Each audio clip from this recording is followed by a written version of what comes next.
Hello everyone and welcome back to my YouTube channel. My name's Amy from Tuition Up and today we're going to be learning about embedded clauses. I'm an online teacher. I teach live online lessons, I teach group lessons, I teach one-to-one classes for children who are in school. I teach classes in the evening times, and for children who are world schooling or home educated or for whatever reason they're not in school, I've got daytime classes available for you guys.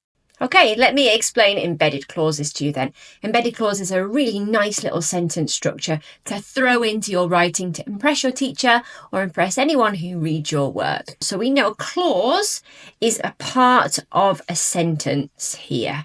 And we've got this kind of little word bed here. So I always think when I get tucked up in bed, I get kind of in between like the sheet and the covers. So I always remember this as we have a little part here that's inside the middle part of the sentence. So we've got the main clause would be here. The little girl got up and left the room.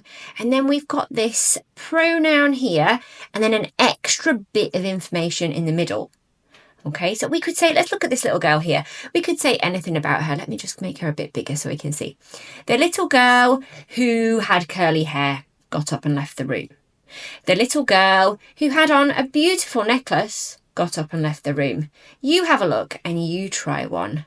The little girl who, what could we say, had 4 brothers and 3 sisters got up and left the room. Okay, so it's about putting this extra bit of information into the middle, like it's in bed. You could even think about it like a sandwich. So you've kind of got the bread around it here. This is the main part, isn't it? And then you've got the little bit of extra information, the juicy bit in the centre. Yeah, or that could be you in bed. Okay, let's look at another one then. So this one, I've got a little GIF here. I like using those in my lessons. They're quite cute. The dog who, well, let's say we could say something about what he looks like. And then for the main part of the clause, we could say what he's doing. So sometimes I think it's easier to come up with the main clause first of all. So the dog, let's have was playing. I'm not going to write it on actually because I can't write very well with this pen. So let's have a look. The dog who is white and fluffy was playing on his living room floor.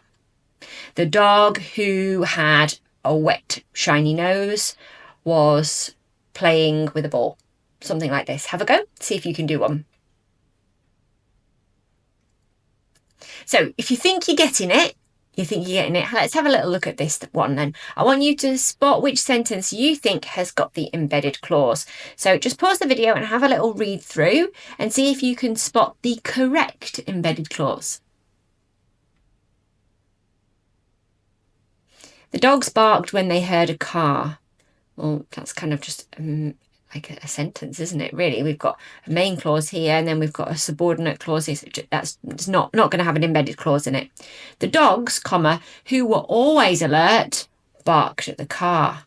That sounds pretty good, and we've got our commas in here. So let's check. We can check this by making sure that this bit makes sense because this is the main clause. The dogs barked at the car, and then we've got this extra kind of meaty bit of information. Remember the meat in the sandwich or the you in the bed who were always alert. I think that's pretty good. So let's just check the other ones. The dogs who were alert barked when they heard a car. Really, because we haven't got commas and it's kind of not quite right. The dogs who were always alert barked at the car. Well, that one's not right. So the blue one is the correct one. Let's have another go then. We've got a man here, so let's break it down into what he's doing or how he looks. We can always interchange these and have these the other way around. It doesn't matter which way around you have them, as long as you've got the main clause making sense and then the extra bit of information in the middle. So let's have the man who was really muscular was juggling as he ran. The man who was really muscular was juggling as he ran. We've got the who there, which is the relative pronoun.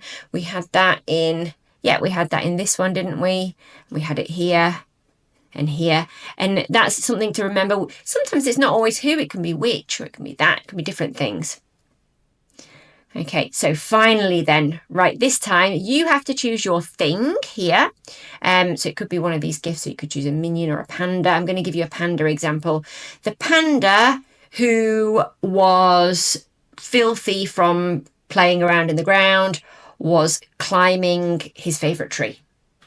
The panda who was filthy from playing around in the ground was climbing his favourite tree. You can go wild. It doesn't even have to make sense. The panda who was really hungry was licking a lollipop. Anything at all. Have a go and see which one you can do. Pop it in the chat. Pop it in the comments, not the chat, that's for live lessons. Pop it in the comments and I can have a read of them. That would be lovely. Now, if you have learned something in this lesson and you think you might benefit from online lessons, I've got a link down below in the description. If you follow the link, it's really easy to join my lessons. I run a free lesson every week, call it my free lesson Friday. And yeah, you can join it. Here's a little word from my sponsor now, which is me. I'm my own sponsor. Hope you've enjoyed this video. See you next time. Bye everyone.